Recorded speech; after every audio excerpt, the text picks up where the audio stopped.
All right, let's see. Where in the heck is my 11/8, 1 inch and 1/8? No, I didn't need that. 11/16, no. Who in the heck borrowed my doggone wrench and didn't bring it back? Oh, come on. Oh, wait a minute. That's not my wrench. Uh-oh.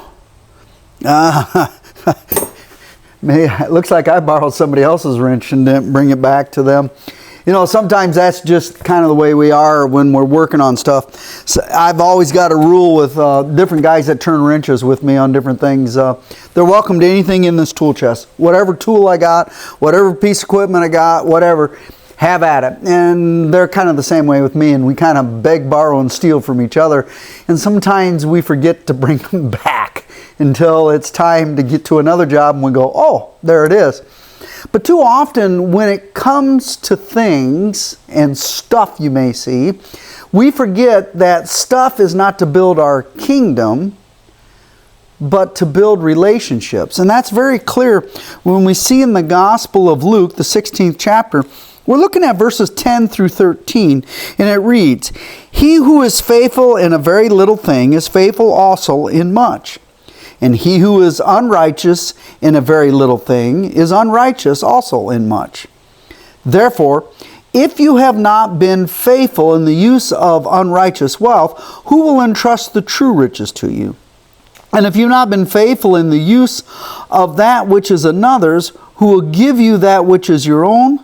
No servant can serve two masters, for either he will hate the one and love the other, or else he will be devoted to one and despise the other. You can't serve God and wealth at the same time." You know, that is a constant balance for us. So often we forget, well, everything that we own, and I don't care if it's what's in my tool drawers or my wrenches, my power units, whatever else I own, I have the joy of having a relationship with other guys that like to do what I do, and how we can help each other out in order to accomplish what we hope to get. And it gives us an opportunity to spend time together each other as we scratch our heads trying to figure how we're going to fix or maybe even break something sometimes.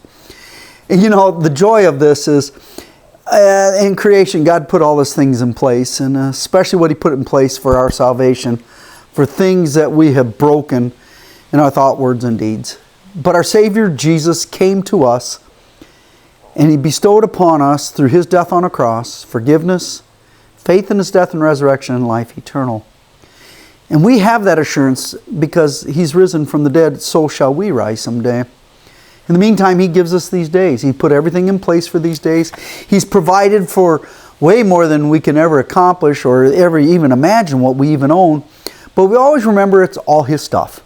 We get to use it for a while. We're here on this earth, and we get to use it for His glory, and that's in our relationships with each other. I don't know where you're listening from today, and I don't know what's broken or busted or what you're trying to get back together. And I'm not just talking about engines and junk. I'm talking what's broken and busted, and maybe some relationships you have with somebody else. You have that great joy as a forgiven child of God to live out that forgiven life. And of course, that's always because of the life and the death of Jesus Christ. And that's always that we ask that God bless you and keep you in that one true faith.